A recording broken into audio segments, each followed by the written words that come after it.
Come on, sweetheart. Do you want high-level, effortless backhand form?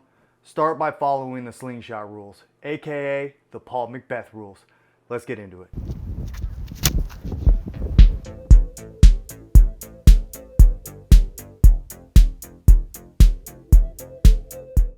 Before I start this video, I just want to mention that everything I'm sharing here is what worked for me, what helped me, and has helped a lot of people who have done my training program or taking coaching from me.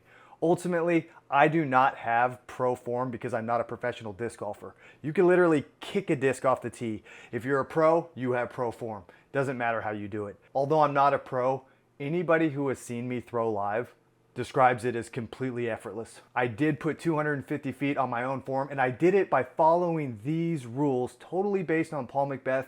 Drew Gibson also follows all these rules. Most pros follow most of these rules, but I am gonna go over each one today. The way I'm gonna structure this video is I'm gonna show Paul McBeth following these rules, obviously. Then I'm also gonna show my own form doing each of these rules, because ultimately, the Slingshot method, the Slingshot training program, every single thing that I talk about and teach, at the end of the day, it's what I'm doing. When it comes to what are the pros doing, everybody's just guessing because you can't be in someone else's body.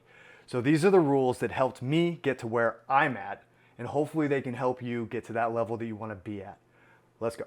Rule number 1, push with the back leg no matter what anybody tells you. This is what has been missing in disc golf since the beginning. This is what nobody talks about. Obviously, I'm the only one that talks about it, but you want to get on the ball of that foot and you want to drive off of that foot.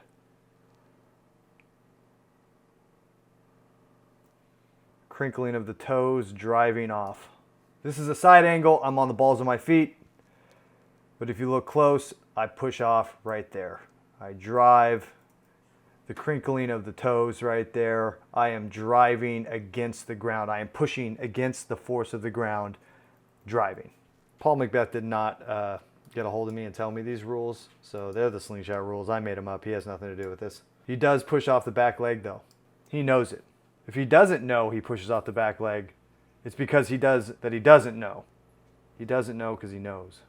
I know that he knows that he doesn't know. Everybody knows. He's a baseball player. There's a lot of pushback with this whole back leg thing. I get it everywhere, but I do not get it from baseball players because baseball players use the back leg. Slingshot rule number 2. This is a position that you have to see when you're looking at your own form. Right here, the loaded position. This is where this leg bent in a little bit. This leg is bent out because that back leg has been coiled against and it is loaded. This is a very specific position that you have to get into. Leg bent in, back leg loaded. Loaded position. Rule number 3, the magic position. Right here, where both knees are bent in, you will see every professional disc golfer in this position. You'll see most of them in that loaded position as well. Knees bent in. Both knees bent in. Rule number 4. The pro position. I used to call it the style position, but now I'm calling it the pro position. The L shape when you're at 90 degrees. If you do not have this L shape at 90 degrees, you are not in the most fundamental pro position. This is the pro position right here. And you cannot fake it. Rule number 5, this is the Paul McBeth rule of timing. On a more complex level, you don't finish your coil until the foot lands, but to make it simple, you don't straighten your arm until your foot has at least touched the ground to some degree. Paul's made contact here with the ground. This arm is not fully done extending yet. That full extension of the arm is actually a fully loaded coil, which we'll talk about in a minute. So now he's still extending. There you go, there's full extension. That foot's been on the ground for a while. That is the key to getting your whole body stretched into the rubber band, basically. Foot touches, not even close to fully extended. Now I'm fully extended. That foot's been on the ground for a while. That's what allows me to be fully stretched. This is the fully stretched position, which we're going to get into in a minute. This is how you really get your body to launch it forward. Rule number 6. You coil, then you extend. This is going to look like an in to out motion. 90 degrees with the arm, arms just hanging there chilling. He's going to coil his core into his hip. That was a little coil move. That's the forward move. L shape, in, then you extend out. You will see this with a lot of top professional disc golfers. I start by coiling the core into my left hip. I'm not doing anything with my arm. It's staying at 90 degrees. Now I'm coiled up. Now I can extend the arm away from me. These all kind of combine with each other, but number 7 is coiling into the hip. So right now there's no coiling. Notice how this pocket, this hip, does not open up backwards.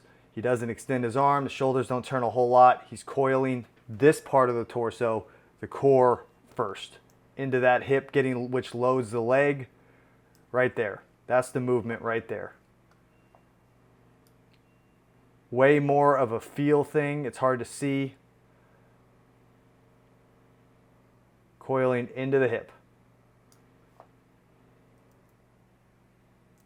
Coiling into that hip. I'm not extending my arm. Loading that back leg. Then I extend. When you do fully extend, it needs to come from the back. You're straightening your arm for a reason. That reason is to engage the upper back muscles, which are connected through the whole posterior chain of your body. You don't just want to extend your arm for no reason. This muscle right here at full extension is fully stretched. Back stretched that way. Stretch, shortening, cycle. My head placement in this particular clip is really bad, but it actually ends up showing the back stretch even more. Fully extended, that muscle is completely stretched and I can feel it through my back into my glute. Slinging the arm forward when I unwind. The off arm. Now this rule can be broken. You can do whatever you want with the off arm. It's really simple. When the off arm comes through, you want it here. That's just the slingshot rule. That's my preference. I believe it engages the left side of the back, adding more to the rubber band effect. I believe it gives you the most efficient rotation, like an ice skater. But ultimately, a lot of great players put the left arm to the side. It still helps you spin, and this is just a particular rule that I follow. I don't even have to show my left arm because everybody knows it goes in a lot more than that. So, and the final rule is the forward move. This is the key. This is the secret sauce that McBeth has that most people do not have. The full slingshot, the full stretch. And this is really hard to understand. It's really something you have to feel. But ultimately, the whole time that you're coiling up your body, the whole time that you're extending your arm, everything that happens up until this front foot touches, until full extension right there, you have to be fully stretched, working towards that leg. You're working towards your back leg, the coil, the stretch, everything as you are drifting and balancing. That is why it is the forward move. Your body, your momentum, and everything are moving this way, but you are coiling and extending the other way. You are moving in two different directions. That is how you turn your body into a fully coiled rubber band slingshot kaboom sauce powerhouse monster jam. Once you see all of those in your form, you're probably gonna have some nice gains in distance and effortlessness, and it's all about the gains. Slingshots for everybody.